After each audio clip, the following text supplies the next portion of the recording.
Morning students.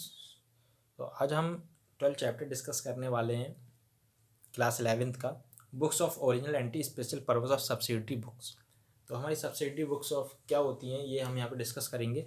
तो format and preparation of the special purpose subsidiary books previous हम chapters में discuss कर चुके हैं। हमारी जो है कैश बुक किस तरीके से होती है, जर्नल्स किस तरीके से बनाए जाते हैं। अब यहाँ पे हम सब्सिडी बुक्स डिस्कस करने वाले हैं। तो हमारी सबसे पहली अगर बात करें परचेज बुक हमारी क्या होती है, जिसमें हम क्या है उधार के जितने क्रेडिट ट्रांजेक्शन होते हैं वो रिकॉर्ड करते हैं और कैश बुक में हम केवल कैश से रिलेटेड करते हैं। फिर सेल्स बुक हो गई, तो सेल्स बुक भी हमारी वही होगी कि अगर हम कैश में करते हैं तो हमारे वो कैश बुक से रिलेटेड होगा। सेल्स जो भी कैश में करेंगे वो हमारे क्रेडिट में करेंगे वो सेल्स बुक हो जाएगी। परचेज रिटर्न वही, अगर हम कोई माल जो गुड्स हमने परचेज कराया उसे हम रिटर्न करते हैं तो वो परचेज रिटर्न बुक में हो जाएगी। सेल्स रिटर्न ऐसी सेल्स रिटर्न में आ जाएगी जो हम सेल्स रिटर्न करते हैं जनरल प्रॉपर। ठीक है, तो ये हमारे जो थी सब्सिडी बुक्स थी। ये करें in the previous chapter the method of the recording transaction is the एक कैश बुक वाज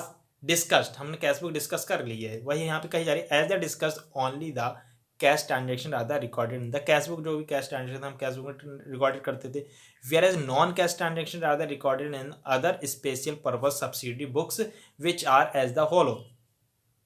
तो सब्सिडी बुक्स हमारी देखिए कौन कौन सी होती है। परचेज हो गई, सेल्स हो गई, परचेज रिटर्न हो गई, सेल्स रिटर्न हो गई, बिल्स रिसीवेबल और बिल्स पेबल, इसे आप काट दीजिए, ये आपके सिलेबस में नहीं है। फिर जनरल प्रॉपर हो गए।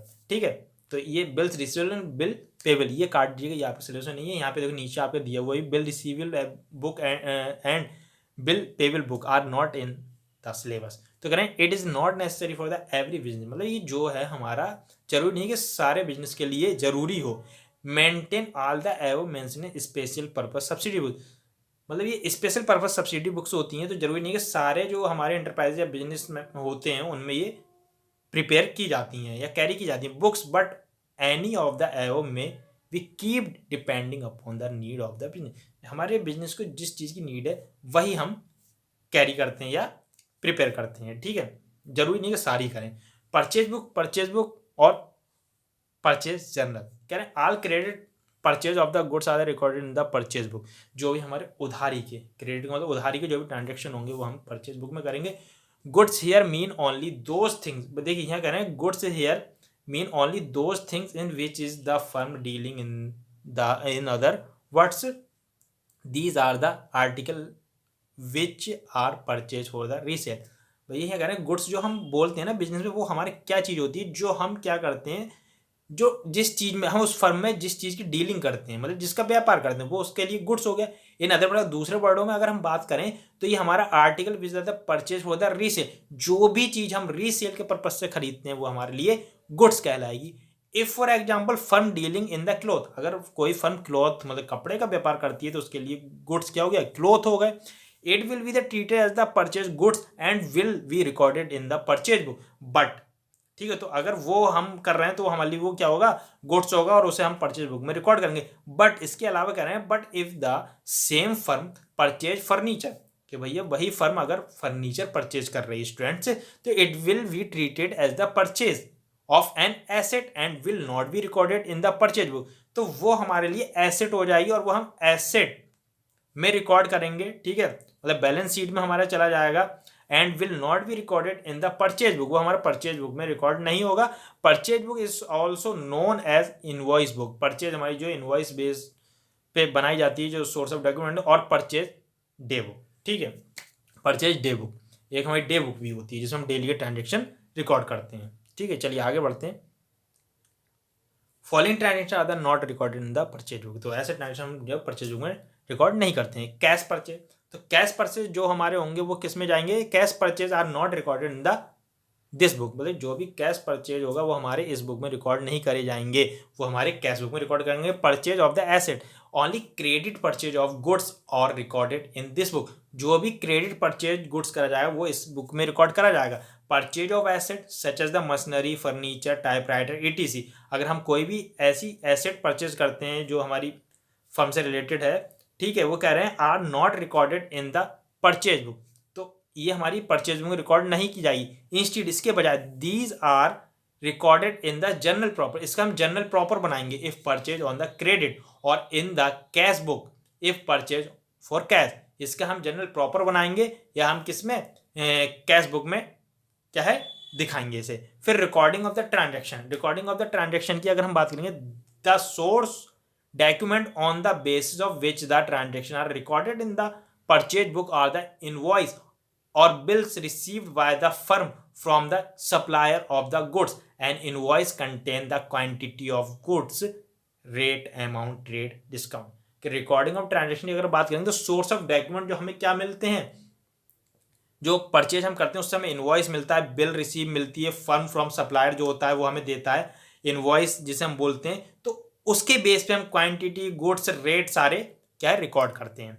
ट्रेड डिस्काउंट हमारे क्या होता है, देखिए जनरली, चलिए पहले पढ़ लेते हैं।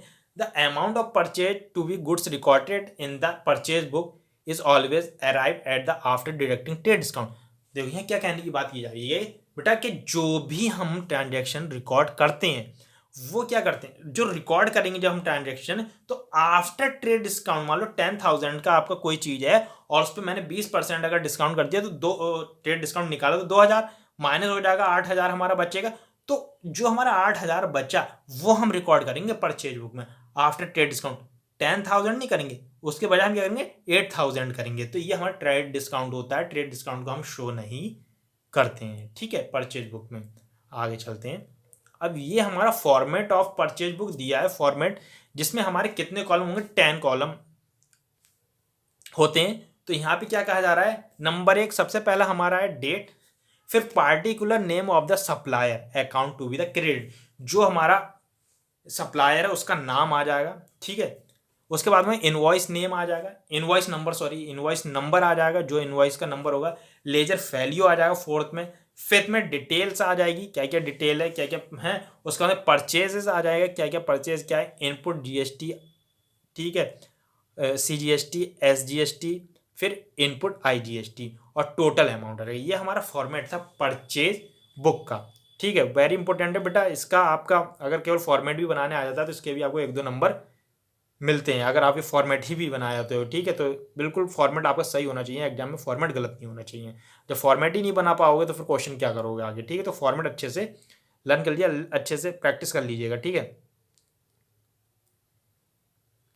अब यहाँ पे एक्सप्लेन करेंगे column of the purchase book, जो हमारी परचेज बुक है उसके कॉलम क्या क्या होते हैं। तो date, the date of the purchase of the goods credit of the recorded in the this column, भाई जो भी डेट जिस दिन हमने गुड्स परचेज करा वो हमारी डेट आएगी। पार्टिकुलर में हमारे क्या है, person of the firm from whom the goods are the purchase, जिससे हमने गुड्स परचेज करा, रिटन इन द कॉलम, उसे हम यहाँ कॉलम में रिटन करेंगे पार्टिकुलर में। Also it the contain the description of the goods purchase, it the quantity, rates, gross amount and trade discount, और बाकी उसके साथ साथ जो हमारी है डिस्क्रिप्शन वो सारा हम डाल देंगे, quantity, gross amount, trade discount सारा। फिर है इनवॉइस नंबर, इनवॉइस नंबर हम इनवॉइस नंबर वाले कॉलम में डाल देते हैं, ठीक है, जिससे हमें कभी वो एंट्री अगर देखनी हो तो हम उसे कभी भी देख सकते हैं इनवॉइस नंबर से। तो कह रहे हैं the number of the invoice और bill on the basis of the which the transaction is the being the recorded in the purchase book is mentioned in the column.